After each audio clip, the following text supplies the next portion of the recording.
గమనించండి, చావనై ఉన్న మిగిలిన వాటిని బలపరచుము. హల్లెలూయా. సంగమా, దేవుని వాక్యం అంటుంది, చావనై ఉన్న వాటిని ఏం చేయాలంట? దృఢపరచాలి. జీవిస్తున్నామనే పేరు మాత్రం నీకుంది, క్రైస్తవుడమనే పేరు మాత్రమే నీకుంది, దేవుని బిడ్డ అనే పేరు మాత్రమే ఉంది, నేను క్రిస్టియన్ అనే ఒక పేరు మాత్రమే నీకుంది. కానీ నీవు చెడిపోయా. దేంట్లో నీవు నేను చెడిపోయామో ఏం చేయాలంట? తెలుసుకోవాలి. దేంట్లో చెడిపోయాను నేను? ఏ విషయంలో చెడిపోయాను నేను? ఎందుకు నా ప్రార్థన జీవితంలో ఫలము లేదు? ఎందుకు నా ప్రార్థనకు జవాబు లేదు? ఎందుకు దేవుడు నా ప్రార్థనకు జవాబు ఇవ్వట్లేదు? దేంట్లో మరణించాను నేను? దేంట్లో చనిపోయాను నేను? హల్లెలూయా, హల్లెలూయా.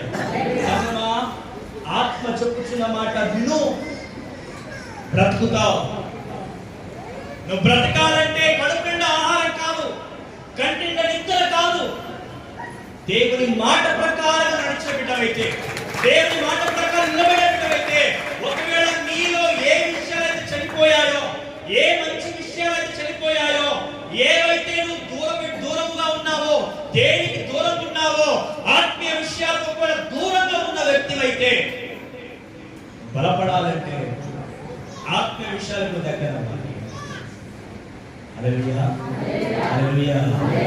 పేరుకు మాత్రమే నువ్వు జీవిస్తున్నావు, పేరుకు మాత్రమే ఉన్నావు నువ్వు, పేరుకు మాత్రం భక్తుడుగా ఉన్నావు నువ్వు.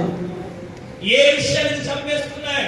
దేవుడు అంటున్నాడండి, అయ్యా నిన్ను చూసినప్పుడు నీవు సంపూర్ణంగా కనబడట్లేదు, నాకు నీ క్రియలు తేడాగా ఉన్నాయి, నీ మాట తేడాగా ఉంది, నీ ప్రవర్తన తేడాగా ఉంది.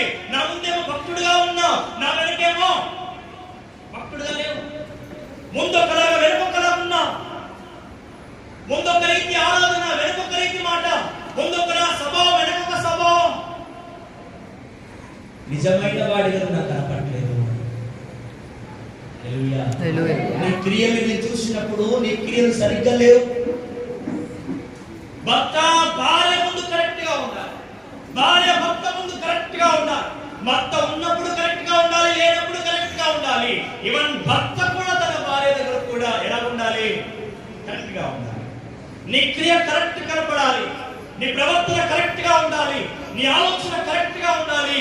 నువ్వు జ్ఞాని అవ్వాలి అంటే చావనై ఉన్న వాటిని ఏం చేయాలంటే బ్రతికించుకోవాలి. హల్లెలూయా. ఏ విషయాలు నిన్ను నరకానికి నెట్టేస్తున్నాయో, ఏ విషయాలు నిన్ను పాతాళానికి దగ్గర చేస్తున్నాయో, దేవుని విరుద్ధమైన ఆలోచన, దేవుని విరుద్ధమైన